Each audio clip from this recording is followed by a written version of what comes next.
So I recently saw a video from good old Uncle Ben Eller talking about why guitar players like fixed bridges. And while I don't want to steal all the glory from that video, spoiler alert, it's less to deal with and much more stable. And yes, he is spot on with all of the points that he makes in that video.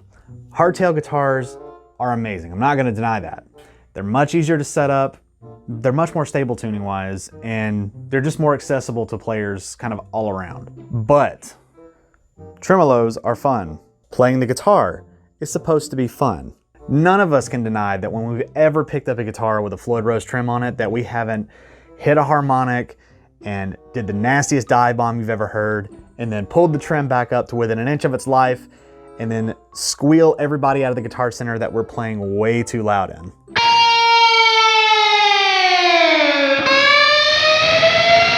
We've all been there.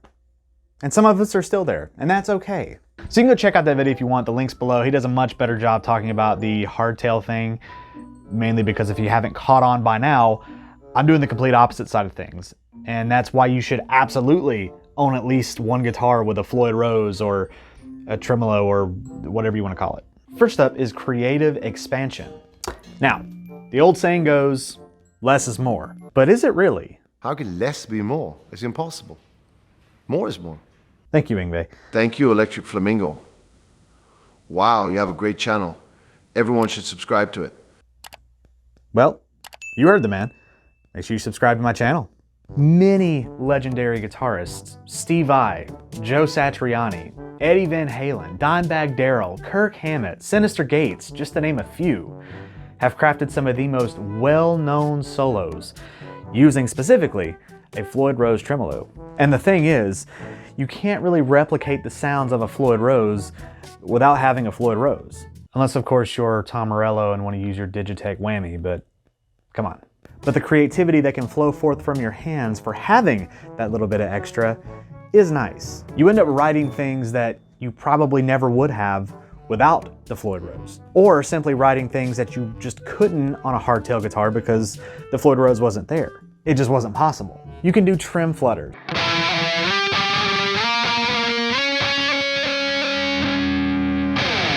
You can do, obviously, dive bombs. You can add a bit of flair to your vibrato. You can play a note with the trim down, bring it up to pitch, then go on to melt faces with your blistering pentatonic licks.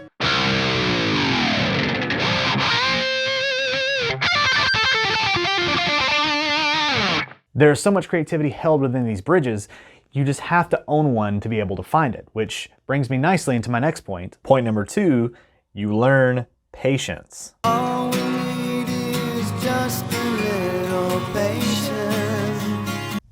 Now, I know what you're thinking, and trust me, I hear you. But a Floyd Rose, especially a cheap one, just won't stay in tune for shit. And I call shenanigans. What you mean to say is that a poorly set up Floyd Rose won't stay in tune. That much is true. And look, I'm not gonna sit here and deny that tremolos are not a huge pain in the ass at first, but once you have that knowledge tucked away in your skull and you know how to work on these dastardly devices, you take a lot away from knowing all that and the experience of working on these. That being, you know how to manage one of these guitars properly, keep them in tune, set them up, keep them in tune after heavy trim usage, all that kind of stuff. Oh yeah, and kind of the point of point 2, you've probably been waiting for it, and if you have and you didn't skip to this part, congratulations, you understand patience. Patience is a virtue. You can take that into other aspects of your life, and you kind of understand that if given the right amount of time and love and care and attention, you end up with something beautiful. In this case, stable tremolos. Refer back to reason 1, this bit will definitely help you get there. But basically, if you take the time to learn how to set these up and then actually take the time to set them up, you'd be amazed at how well these things do actually stay in tune.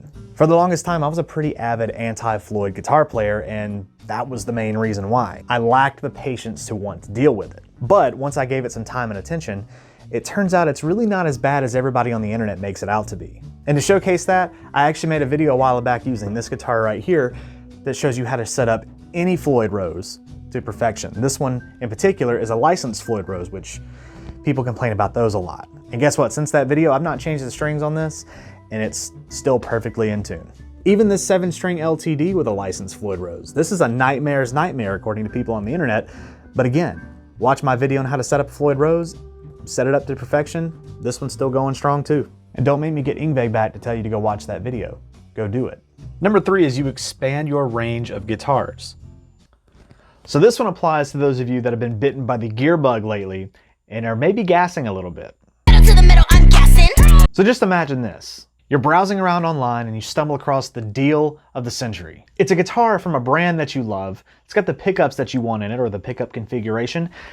Maybe it's in a color that you didn't know you needed in your life, and your wallet is practically jumping out of your pants to make this purchase. But there's just one issue.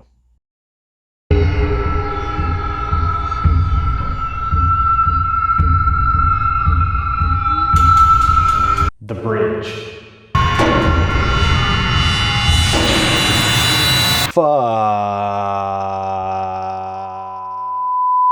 Most of you might know this, but I go through a lot of guitars. I mean, I have dozens of videos on my channel right now of all kinds of different guitars. But if you go back through a lot of, especially my earlier videos, you'll notice a trend of guitars without tremolos. Or if I do have guitars with tremolos, I'm not using them. So one thing I haven't really touched on thus far are traditional tremolos, much like this one right here that you would find on most Fender Strats. So I obviously have this one, and I've had other guitars with this style of trim, and all of these points kind of loosely apply to this style of trim as well. The thing is, the stigma around a Floyd Rose is much, much louder than anything I've ever heard about a tremolo like this one. But back to my point, I can't tell you how many absolutely amazing deals I've passed up over the years because a guitar had a Floyd Rose tremolo on it.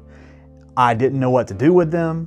I didn't want to deal with it because of all of the stigma online and everybody saying they're a pain to set up and a pain to keep in tune.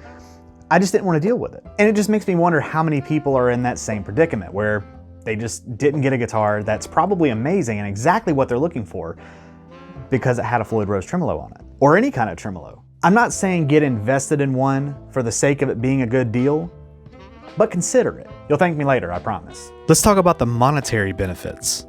The skill of a good setup is one that a lot of guitar players forego for the ability to shred. But little do some players know, specifically beginners, that these go hand in hand.